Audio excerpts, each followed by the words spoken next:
Today on Face the Nation, America in the aftermath of Tucson.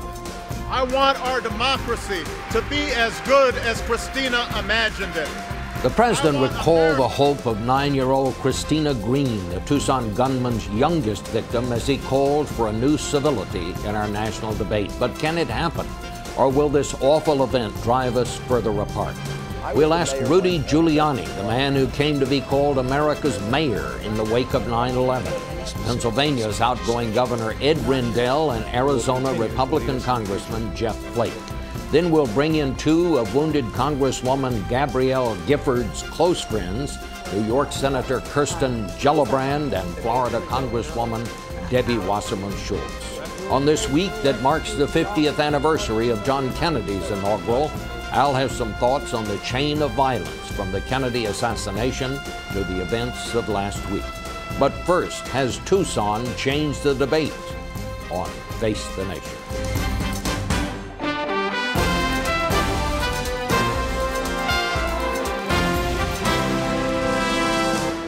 Face the Nation with CBS News Chief Washington Correspondent Bob Schieffer. And now from Washington, Bob Schieffer. And good morning again. We're going to begin this morning with the wounded Congresswoman Gabrielle Gifford's two of her closest friends in the Congress. New York Senator Kirsten Gillibrand is with me here in the studio. Congresswoman Debbie Wasserman Schultz is in her home state of Florida. Senator, first, you talked to the family last night. How is the Congresswoman doing? She's doing great. And, you know, when I was there visiting with her, I was telling her how proud I am of her because she's right now inspiring the nation. She epitomizes everything that President Obama said in his speech about a way of moving forward, of providing leadership that brings people together, not pushes them apart, and focuses on solution. And that's who Gabby is. And right now, through this struggle, which she will overcome, she's showing raw courage, raw strength, something that we can all get behind. And she really is our glimmer of hope in a very dark time. Now, it's my understanding they have taken her off the ventilator, but she, of course, is still in critical condition. And yes. She has not spoken at this No, point. but she can move both sides of her body. She can breathe. She's showing people that she can communicate well by holding our hands and moving her arms and her legs and looking at us. So she's making great progress. Congresswoman Wasserman Schultz, you actually went out to the hospital yesterday. What's the situation out there? Well, you know, it was wonderful after Kirsten and I were able to be with her Wednesday when she first opened her eyes to see her again yesterday without the breathing tube and without a lot of the apparatus that had been, on her a few days before that. She continues to make, very good progress, and neurologically, she's in good shape, a little bit better shape every day. Kirsten's absolutely right. This is a woman who has the grit and the will and determination more than anyone that we know, and it's just we were just really overjoyed to be able to be there for our friend and help to urge her on to come back to us, to her family, to her constituents in the 8th District of Arizona. All right, I'm going to ask both of you. I was also able to see the staff too, so I'm going to really ask. Wonderful. Oh, well, thank you, Congresswoman. I'm going to ask both of you to stand by here. I want to talk about the outlook in Congress, which starts a debate this week on repealing health care legislation. But I want to broaden the discussion, if I can now at this point, beyond Washington and the Beltway. And I want to bring in the man who many people in the hours after 9/11, because of the way he did his job as mayor of New York, he became known as America's mayor. I want to talk to him first, and also to outgoing Pennsylvania Governor Ed Rendell. We want to get his take on where he thinks the country is right now after this awful event. But first to you, Mr. Mayor, and I just kind of feel comfortable calling you that. The country did seem to come together after 9/11, but this time, when this awful thing happened, in the first hours after it, it seemed like it might drive us further apart. Why do you think that was? Well, it is a very interesting difference. In the first moments after this, there was a rush to judgment on both sides. Left-wingers trying to blame it on right-wing, Tea Party, Sarah Palin, right-wingers trying to fight back and defend themselves against what was really an outrageous an outrageous charge, but the reality is that settled pretty quickly when we learned the history. And I thought the president's speech put it on a different tone. And I think we have a chance, even though a couple of days later, I think we have a chance to do the same thing that we did after September 11th. You know, it moved me greatly that Christina Green was born on September 11th. And I feel a personal connection to her. Her granddad was a manager of the Mets and the Yankees as well. And this young lady was very taken by the fact that she was born on September 11th. So maybe now we can learn things from it. I think there's a real opportunity to try to have more civil discourse. And although the lack of civil discourse wasn't the cause of this, as some people thought, the benefits we can get from civil discourse will allow us to solve a problem like this, which I believe, if we want to be perfectly logical about it, the problem that helped to cause this is our inability to deal with mental illness and our inability to deal with it as a society. You know, and we always have these problems. We have a set of rights in this country, very important. Then we have a set of problems. How you balance addressing those problems against the rights that we have. We had to make that adjustment, as Ed Rendell knows, he's a big part of it. We had to make that adjustment to make cities safer. And maybe we have to make that adjustment now to deal with mental illness. This man was crying out for someone who needed to be treated. He was being told to be treated. People were saying he was bizarre. People were saying he was frightening. A teacher wouldn't be with him without a guard being there. Gosh, you would think at some point along the way he'd have been evaluated. And it isn't an isolated incident. We could go back and look at lots of incidents like this where people weren't being treated. And Senator Gillibrand's predecessor, Senator Moynihan, is the one who explained this to me a long time ago when I was mayor. He used to say, you know, in the 60s they let everyone out of the insane asylums, he called them. And he said that was a good thing because a lot of them didn't belong there. But there was supposed to be a follow-up, which was treatment in the community, monitoring, medicines. And that follow-up has never taken place. Well, maybe that follow-up is needed now, and that would probably be the most relevant response to this tragedy that almost took the life of a really fine congresswoman who can have a great future and did take some lives, including a very young one. When you were the mayor, you were pretty strong on control, for example, of handguns. Do you think it is time to re-examine the gun laws? We're not talking about taking people's guns away from them, people who are qualified to have guns, but is there a need to find some way to keep guns out of the hands of people like Mr. Loeffner? Well, I mean, it would seem to me that you'd address this with the most relevant problem first. The most relevant problem was the lack of an ability to deal with what was apparently paranoid schizophrenia or schizophrenia that should have been treated. Then I would reestablish a situation of civility, which we seem to be doing, so we can talk to each other about gun laws without yelling at each other.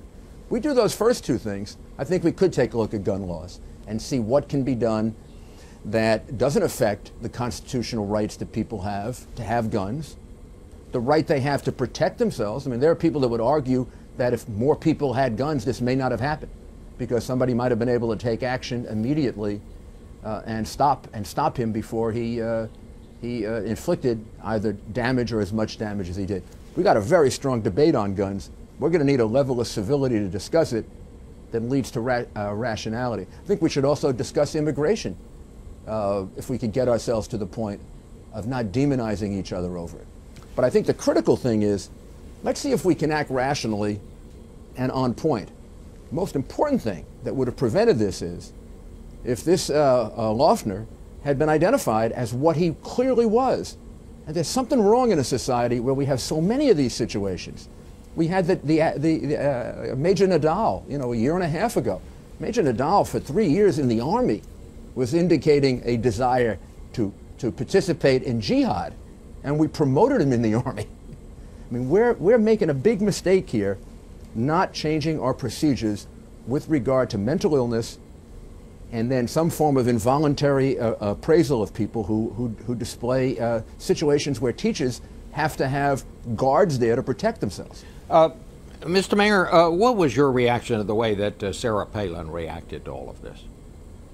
My reaction, what Sarah Palin did was somebody who was probably upset and maybe even shaken by the fact that she was not accused of murder, but accused of playing a material role in this incident in a very, very direct way, when in fact the facts and the circumstances show that this had nothing to do with the left or the right, had nothing to do with any map that Sarah Palin had, or this was clearly, and I've dealt with enough murder cases and I've dealt with insanity defenses enough to know that this is one of those that comes out of the strange, weird, bizarre background of this young man. So yeah, she used the wrong word in responding to it, but I can see why she would feel very upset. Our time is limited. Let me just ask you quickly, are you rethinking, are you thinking about maybe running for president again? Well, not this morning. I have thought about it in recent weeks, but I haven't thought about it. And my heart goes out to the Congresswoman and her family and all of the people that lost loved ones, and the people of Arizona, and particularly the Green family. What a wonderful young girl, and what an irony that she was born on a terrible day for our country and she died on a terrible day for our country. All right. Well, thank you so much, Mr. Mayor, for joining us this morning. I want to go now to Governor Rendell in Philadelphia. Well, Governor, you heard Rudy Giuliani. He said we need to establish a more civil discourse, and then perhaps we can talk about these hot-button topics like guns. Well, I think that's right. I think the Congress should rededicate itself to not only civil discourse, but to working together and getting things done. There are areas where we can really meet the country's challenges if we put aside electioneering and partisanship, like deficit reduction, like education, No Child Left Behind, like energy. We need an American energy initiative. Those are the things we can get going, and we ought to have a logical discussion about the 2 points that the mayor raised.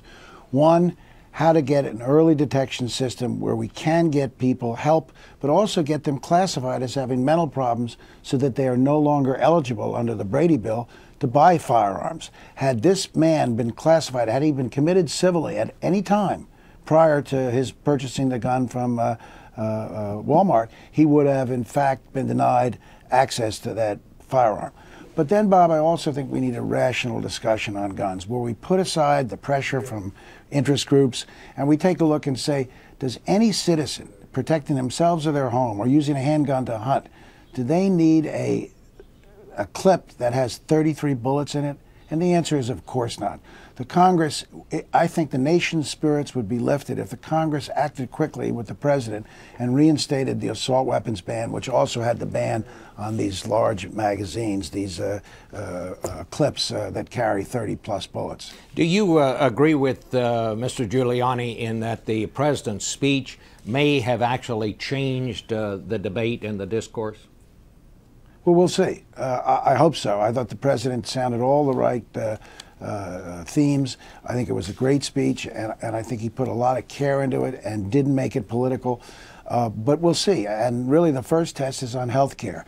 Can the debate on health care, where the Republicans have promised to repeal the bill, even though they know that that's a false promise to the people, because the Senate's not going to pass it and the president would veto it, can the Republicans have discourse on that, allow amendments, allow discussion, and maybe come up with 3 or 4 changes rather than a repeal, which never can happen, and bring those 3 or 4 changes to the president and say, Mr. President, will you work with us in trying to modify this?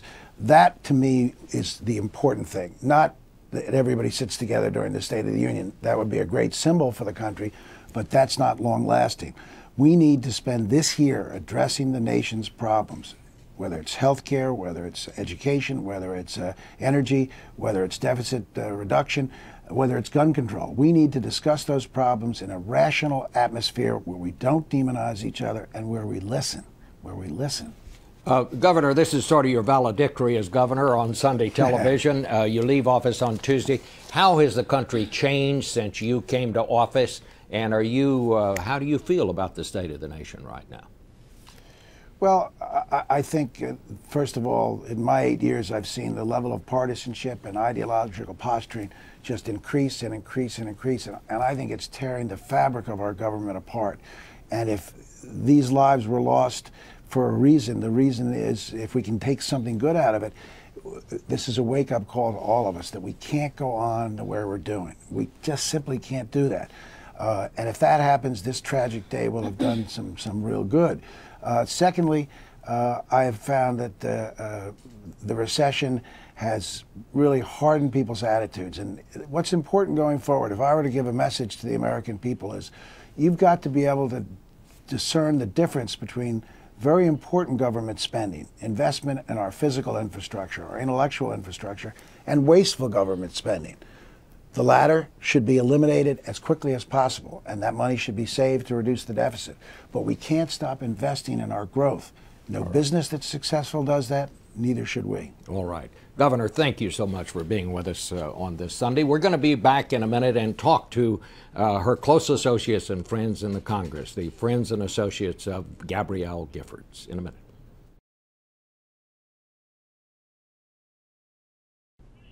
And we're back now with Congresswoman Debbie Wasserman Schultz, Senator Kirsten Gillibrand, and Republican Congressman Jeff Flake joins us from Phoenix this morning. Congressman Flake, let me start with you. Congress comes back. The debate on repealing health care overhaul is going to begin this week. Do you plan to change anything that will your tone change, and do you think the Congress's tone is going to change when this debate unfolds? I think it will. I think you'll see a more civil debate than you would have had otherwise. I'm not sure the substance of the debate will change that much.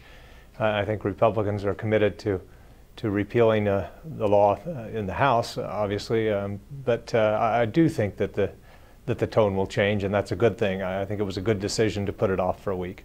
You know, this is a small thing, but something I noticed in the accounts of what the new Speaker Boehner said yesterday. He talked about legislation. He called it we're going to try to stop this job-destroying legislation instead of calling it job-killing legislation.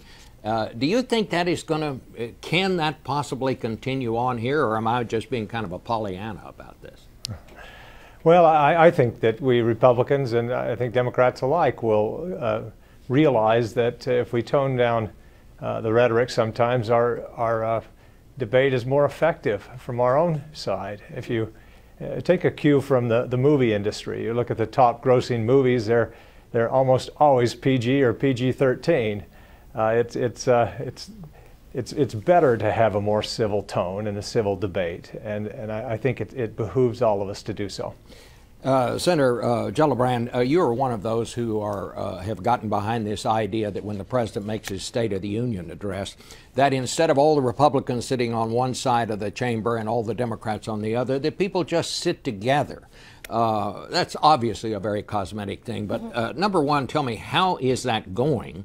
And number two, do you think it really is a significant thing, or could be? Well, I think it's a symbol, and a symbol is a very good place to start. And so if we can actually come into that chamber, and instead of me going to the left, I go to the right, and Republicans do the opposite, what you're going to create is an image of the Congress deciding that we are going to work as a body, not as two separate sides. And that's a very good place to start. And I think the conversation you're having about healthcare is very meaningful, because one thing the governor brought up that I thought was very significant is that if we can move that conversation to what about the bill do you want to change, that is a legitimate debate that we should frankly have. The bill's not perfect. It never has been.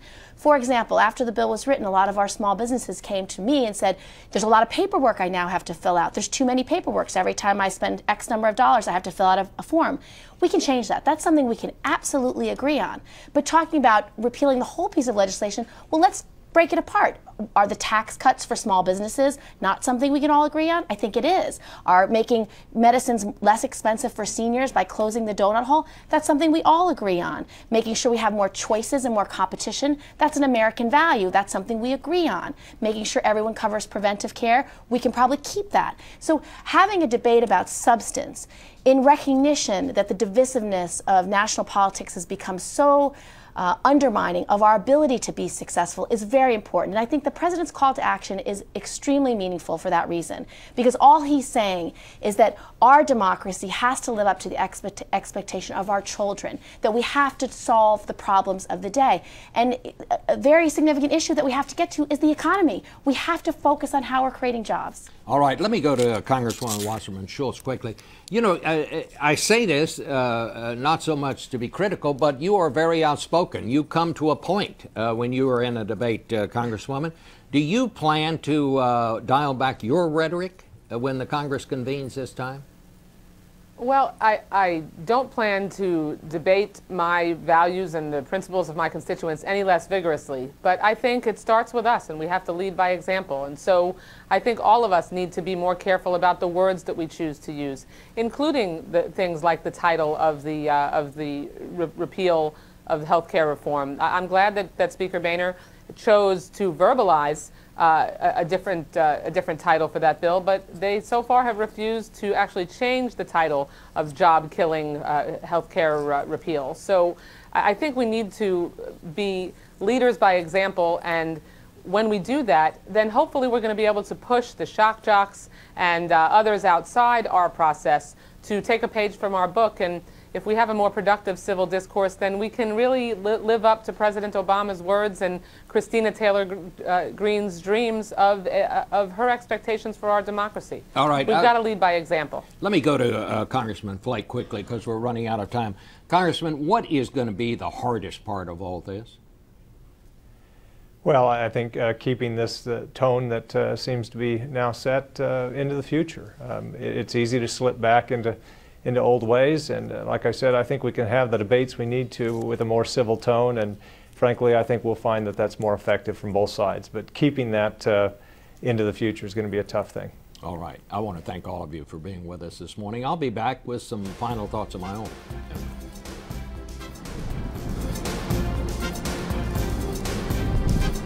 This portion of Face the Nation is sponsored by United Healthcare, online at healthinnumbers.com.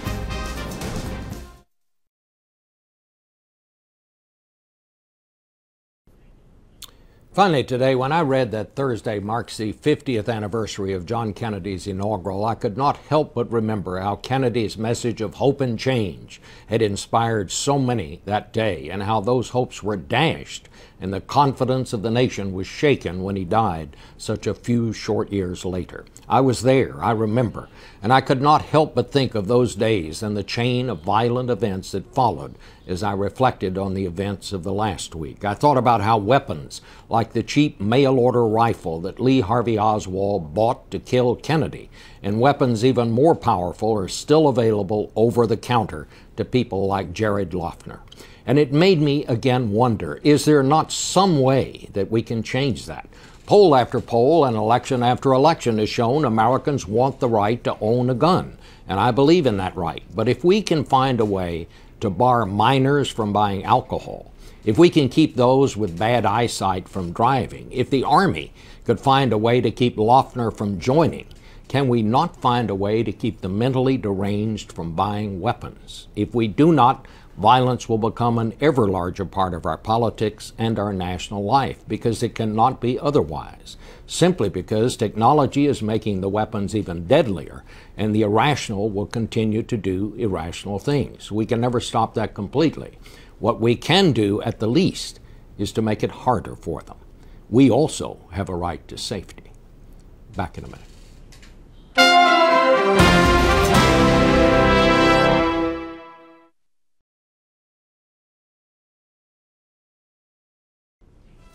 And that's our broadcast for today. We'll see you right here next week. Thanks for being here. This broadcast was produced by CBS News, which is solely responsible for the selection of today's guests and topics. It originated in Washington, D.C.